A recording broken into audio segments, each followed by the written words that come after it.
Rehan Sabri and Taylor Rooks here in SNY Studios. Taylor, you're usually the one doing the interviewing, but I figured we change it up a bit and I'll interview you for a change. All right, sounds good. I'm down for it. Cool. So to get things started, I wanted to speak with you a little bit about how synonymous music in sports is. We've seen a lot of prestigious athletes such as Kobe Bryant, Damian Lillard, and Iman Shumpert create music in the past. So can you just speak a little bit about how important music is in the sports world? Yeah, certainly. Well, definitely Damian Lillard and Iman Shumpert are much better rappers than Kobe Bryant. He was not too great, but it was certainly entertaining to watch him try music. But it's really interesting. It's something that like Drake discusses a lot, saying that rappers want to be athletes and athletes want to be rappers, and they kind of see themselves in a lot of similar ways. I think one of the main things is a lot of them say that growing up, they had to decide if they wanted to rap or if they wanted to choose sports. And so a lot of them feel as though they have very similar backgrounds and they were able to overcome so many things just based on a talent. And so they familiarize with each other on that level. And that's why we see so many sports references in music, and we see so many athletes that are friends with rappers. They can identify with each other on so many different levels. And I think it's a really cool thing to see. And I wish that fans would embrace athletes doing music a little bit more. I know sometimes Dame gets backlash because people feel like, why are you putting out mixtapes if you need to be in the gym? But you can have a lot of passions, and I think that it hurts us if we try to put people in so many boxes. Like you have to just be an athlete or just be a musician. People have a myriad of different interests and passions, and I think we should just embrace those as fans and as media members. Right, and you know, Drake's not the best basketball player, you know, airballing that shot in Kentucky, but and then a follow-up to that, I guess, you know, Lebron James, Karl Anthony Towns have all credited artists like J.Cole, Kendrick Lamar as being, you know, artists who have inspired them to perform better in the weight room as well as, you know, on the court. So can music help enhance a player to perform better on the field? Yeah, I mean, I don't necessarily know like the science behind that, but a lot of going out onto a field or a court is your mindset in that moment. And just as people, music puts us in different spaces. When you work out, you know, you want to listen to a faster song because it pushes you to go harder and go through your workout. So I think it's more the place that music puts them in. It gets them ready. They're hearing, you know, Meek Mill, it gets them hype, it gets them to go out there. A lot of football players say they listen to Meek before they go out. So it's more about what the music makes you feel and where it puts you mentally, I would say. Definitely. Now, switching gears a little bit, I wanted to speak with you about how important is an athlete's voice to their legacy. You know, athletes like LeBron James and Marshawn Lynch do so much work in their communities. Do we take that into consideration when assessing, you know, their career? Now, I don't necessarily know if we do take that into consideration. I do think that in a lot of ways we should.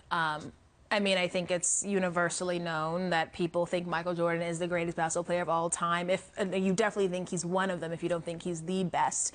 But Michael Jordan was a person who did not believe in mixing his beliefs with his career. He didn't start doing that until recently. And now, should that be a knock on Michael Jordan as a person or as a player? No. But when you look at somebody like LeBron, he evokes a certain feeling out of people because he is so steadfast in what he believes and what he thinks and the things that he has done in Ohio and things he's done with college students. So that's always going to be looped into his legacy.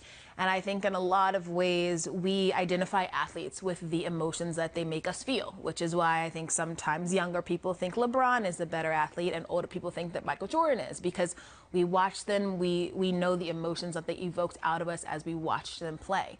And I think that an edge LeBron has is he's evoking emotions out of people that don't even like the sport because of the things that he does in the community. And that will always stand by him. It's the same thing with Muhammad Ali. I think now, of course, most people know that he was an amazing boxer, but he's really known for his activism. And that is going to live on way beyond anything else. He's going to be that figure forever. So I think it's certainly important to use your voice as much as possible. But I think we get into a bit of a dicey territory if we feel like somebody is not the greatest just because they decided not to put their political beliefs out there. Right. How important would you say, though, it is to the sports world to have a notable athlete who is also an activist? Yeah, I mean, I don't even know if it's the sports world that needs it. I just think the world in general needs people that have a big platform and they use it for the greater good. They use it for everybody to have equal rights. You know, they just use it for human rights in general. And we shouldn't pin that on them being an athlete. It's just, as people, we should use our voice, whatever voice we have, whatever platform we have, to do good with that and to make life better for others. So I would encourage anybody to do that. How much do scandals hurt a player's legacy? You know, I think they hurt a lot. I always kind of equate, so I'm from Georgia. I am a huge Michael Vick fan. I grew up when Michael Vick was the guy. I mean, he was absolutely worshipped in Atlanta. And of course, when he had, you know, he got in trouble with the dog fighting, kind of made a lot of people, okay, can I still like Michael Vick from his time in Atlanta? Like, how am I supposed to feel about Vick from that? And I think that did kind of change the perception that he has. But luckily for Vick, he did all of the right things. You know, he served that time. He tried to go out in the community and do stuff for animals. And so, you know, I know what I did was wrong, and now I'm trying to move forward from that. I think that everybody makes mistakes, and you can't necessarily let a mistake define a person, especially if they're taking the right steps to overcome that mistake. But of course, I mean, if somebody does something wrong, the perception of them is going to change. But I think it's unfair for the perception of them to change forever. And then to wrap things up, my last question for the evening. So, you know, from time to time, fans kind of get carried away. So should we hold them to a higher standard? Yeah, it's kind of similar to all my answers, but I think in general we should hold people to a higher standard. I think when we start to differentiate between like athlete and fan, or making the fan seem as though they're somebody that can do different things. Like once you get into an arena or a stadium, you're allowed to be different than you are outside of it. And I don't think that that's necessarily true. A lot of the things that people say in these game spaces are not things they would say to people if they saw them on the grocery store or on the street. So I just would hope that fans always realize that these are people too. They're the same as you. They just have a different job. They may make a little bit more money, but they have feelings, they have emotions, and it's unfair to see them as somebody who isn't just a human. Right, because at the end of the day, fan or athlete, we're all humans. Yes, definitely, definitely.